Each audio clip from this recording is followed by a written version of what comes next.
तो दोस्तों मैं बैठा हूँ अभी नेक्सॉन ईवी के अंदर और ये है अपना, जो कि मैंने पिछले शॉट में ही पूछा था, तो ये है अपना पायरो स्विच।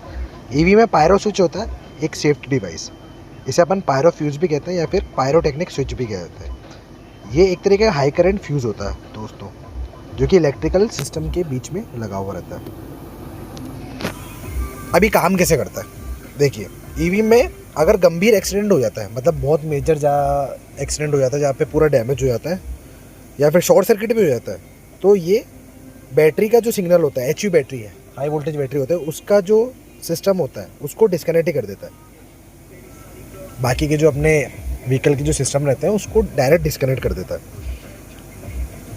अब इसका मोटिव क्या होता है भाई पायरो स्विच लगाने का? तो सबसे पहले तो ये बैटरी का जो फायर है या फिर ब्लास्ट हो जाता है, HU battery high voltage battery रहती है, लगभग उसका 300 से 800 वोल्ट तक का अपना सर्किट रन होता है, तो काफ़ी हाई वोल्टेज होता है।